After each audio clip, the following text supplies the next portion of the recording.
Alright, so this is a custom LEGO Star Wars ship that I made a while ago.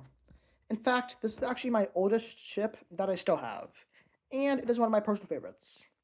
I did actually make a video on this a while back. I think it was about 9 months ago, but because it was one of my earliest videos, it absolutely sucked. So I want to give a little bit of a better look at this.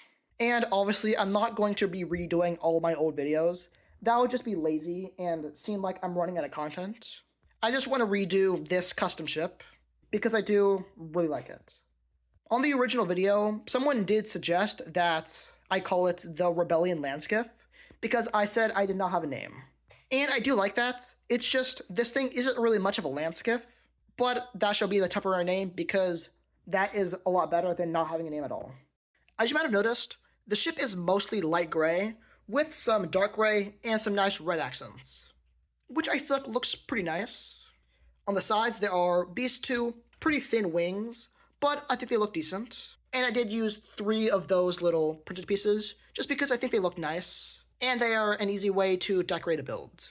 I did also use quite a couple of those grill pieces. I think they look nice, but maybe I used a little too many. There is also the back fin, which I feel like looks pretty nice. I do also like those little extrusions. At the front, I feel like looks okay. I do like the bubble cockpit. I feel like that looks decent. And the very tip kind of narrows down to a point, but it kind of stops right there. And there are 2 little blasters and just a random stickered piece I found. There are also 2 little fins by the side. I just feel like they look nice and kind of spice it up a little bit.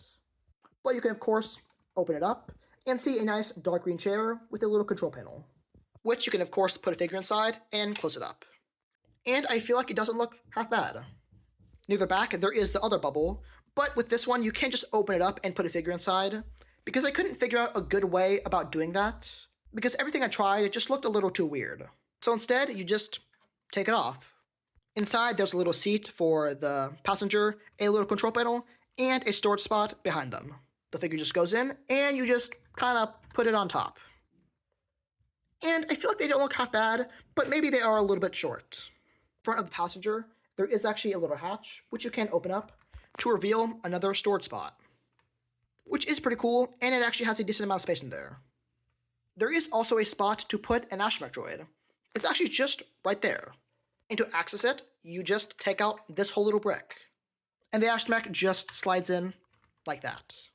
But I don't know. I feel like it looks decent with the astromech droid, but I personally prefer it without it. Probably the coolest thing with this whole build is that you can actually take off the entire front, just like that. It is held in with some Technic pins, and there's even a little engine. And luckily, I feel like it doesn't look that bad on its own, and you can't really tell that the front can detach. And I imagine this whole feature would have 2 main functions. The first one would be some sort of escape pod, so that if the ship was crashing, the main pilot could detach themselves and maybe survive. But my only issue is just that it kind of sucks for the person that's in the back, because they're just being left behind. So I feel like the primary function would be for this thing to act as some sort of scouting vehicle. Because let's say the ship arrives above some sort of planet. The front would be able to detach themselves, go down onto the planet, and investigate it. While the person in the front is detached from the rest of the ship, doing their own thing, I feel like they could transfer the controls of the remaining ship to the guy in the back, so that if they're in any trouble, they could escape. That is essentially all that there is to the ship. But what do you think? I feel like this whole thing is pretty cool. Like I said, it is one of my personal favorite custom Star Wars ships, but it's not exactly my favorite one. But I do still like it. I feel like the whole feature of the front detaching is still very cool, but I just hope that you liked it. And if you have any suggestions for names, just let me know. Or do you think I should keep the name Rebellion Landskiff? Anyway, I don't really have too much more to say, so bye.